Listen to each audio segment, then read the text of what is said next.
Episode 2: The Tyranny of the Clock: How Time Controls Our Lives.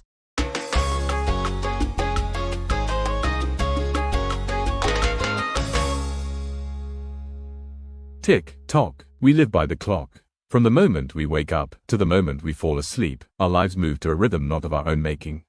We measure productivity in hours. We schedule joy between meetings. We even time our sleep. But time, this time we follow, wasn't always like this. It had to be built, invented, imposed. This is the story of how we became servants of the clock, and what it might take to be free again.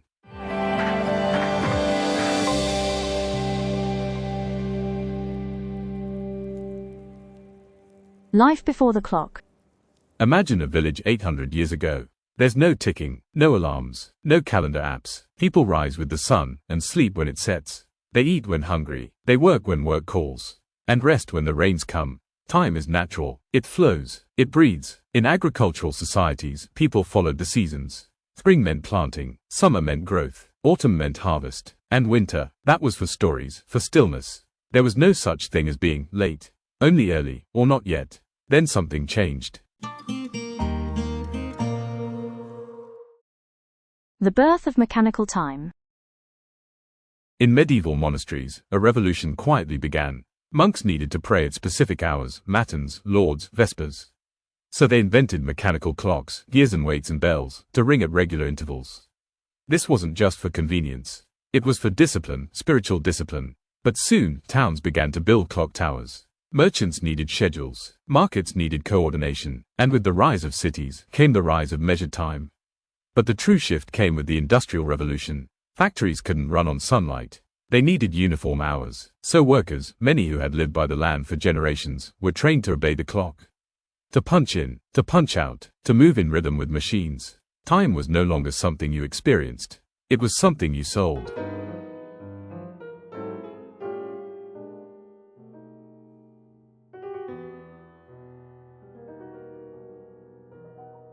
Time as control, not just convenience.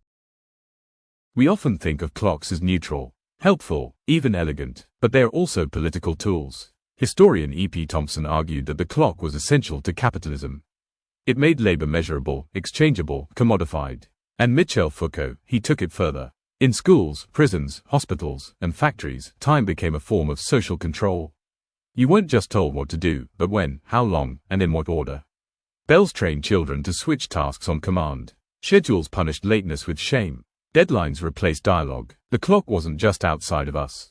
It got inside us. We internalized it, and we began to police ourselves.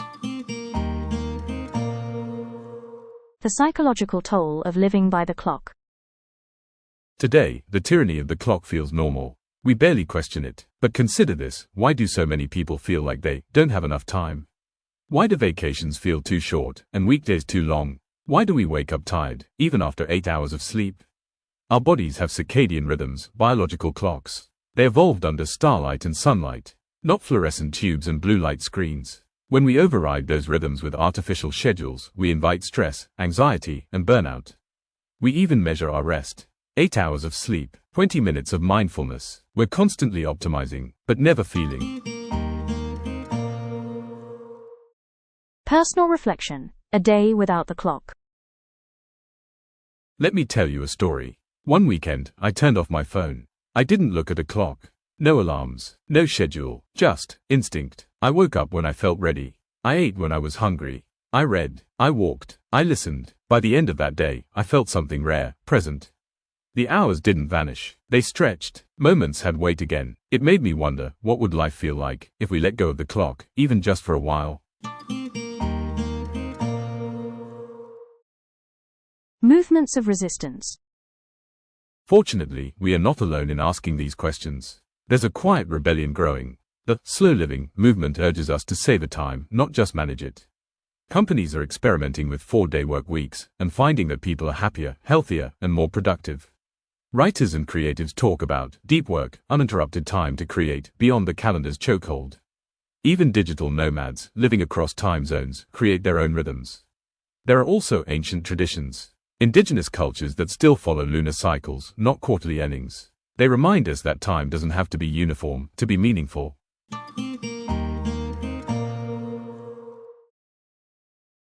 We made the clock, but the clock remade us. In our quest for order, we lost something sacred. Not time itself, but our relationship to it.